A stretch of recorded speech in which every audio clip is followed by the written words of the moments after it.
नमस्कार दोस्तों, आप सभी का स्वागत है आपके अपने YouTube चैनल कॉन्सेप्ट का खजाना में।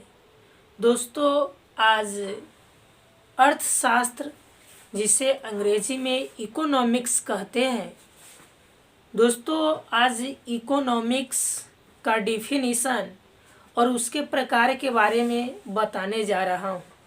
तो आइए दोस्तों स्टार्ट करते हैं हम अर्थशास्त्र को। तो अर्थशास्त्र को अंग्रेजी में इकोनॉमिक्स कहते हैं। अर्थशास्त्र का डिफिनीशन देखिए क्या है। इसे कहता है कि वैसा शास्त्र जिसके अंतर्गत हम देश दुनिया की समस्त आर्थिक क्रियाओं के बारे में जानकारी प्राप्त करते हैं, उसे अर्थशास्त्र कहते हैं।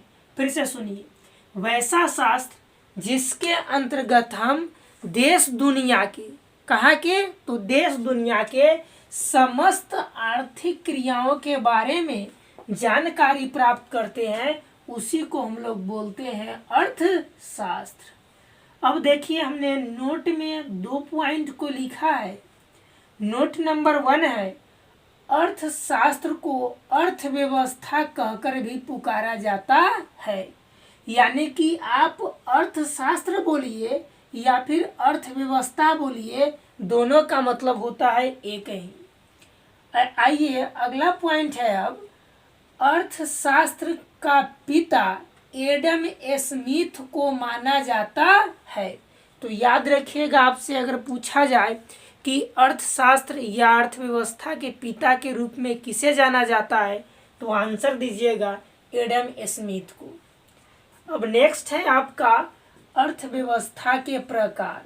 हमने अर्थशास्त्र का डिफिनीशन जान लिया, अर्थव्यवस्था का डिफिनीशन जान लिए। अब हम लोग जानेंगे अर्थव्यवस्था के प्रकार के बारे में।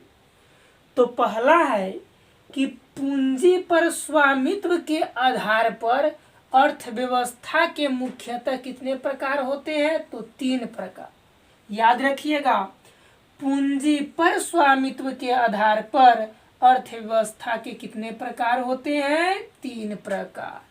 पहला को बोलेंगे हम लोग पूंजीवादी अर्थव्यवस्था, दूसरा को बोलेंगे समाजवादी अर्थव्यवस्था, और तीसरा को क्या बोलेंगे, मिश्रित अर्थव्यवस्था। अब आइए सबको बारी बारी से इसके डिफिनीशन को जान लेते हैं, परिभाषा को जान लेते हैं। तो पहला है पूंजीवादी अर्थव्यवस्था।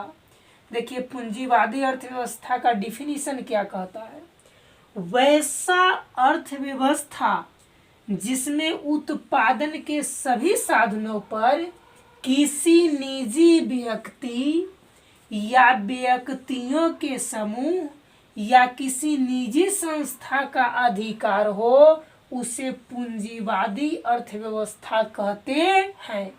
यानी कि वैसा अर्थव्यवस्था जिसमें उत्पादन के सभी साधनों पर किसका अधिकार होगा, तो किसी निजी व्यक्ति का, नहीं तो व्यक्तियों के समूह का, नहीं तो कोई निजी संस्था का, उसे ही हम लोग बोलते हैं पूंजीवादी अर्थव्यवस्था।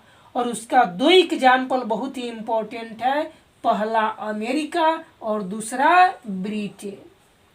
अब हम लोग देखते हैं समाजवादी अर्थव्यवस्था को। तो समाजवादी अर्थव्यवस्था का डिफिनीशन कहता है, वैसा अर्थव्यवस्था जिसमें उत्पादन के सभी साधनों पर सरकार का अधिकार हो, उसे समाजवादी अर्थव्यवस्था कहते हैं। ये तो ऐसे भी याद हो जाएगा, स से समाजवादी अर्थव्यवस्था और स से सरकार का अधिकार। तो समाजवादी अर्थव्यवस्था में सरकार का अधिकार होगा, तो उसे हम लोग बोलेंगे समाजवादी अर्थव्यवस्था। और इसका 2 एग्जाम्पल बहुत ही इम्पोर्टेंट है, पहला रूस और दूसरा चीन। अब देखिए, मिश्रित अर्थव्यवस्था का डिफिनीशन कहता है कि वैसा अर्थव्यवस्था जिसमें उत्पादन के सभी साधनों पर निजी व्यक्ति या निजी संस्था के अधिकार के साथ साथ सरकार का भी अधिकार हो, उसे मिश्रित अर्थव्यवस्था कहते हैं। यानी कि मिश्रित अर्थव्यवस्था का मतलब हुआ मिला जुला, यानी कि मिश्रित अर्थव्यवस्था में निजी व्यक्ति या निजी संस्था के साथ साथ सरकार का भी अधिकार होता है, उसे ही हम लोग बोलते हैं मिश्रित अर्थव्यवस्था। और सबसे इसका बेस्ट एग्जाम्पल है हमारा देश भारत। तो आइए दोस्तों, यह वीडियो अगर आपको पसंद आया है तो आप निश्चित रूप से लाइक कीजिएगा और दोस्तों में भी इस वीडियो को शेयर कीजिएगा। और अभी तक हमारे चैनल को सब्सक्राइब नहीं किए हैं तो लाल कलर का सब्सक्राइब का बटन है, उसे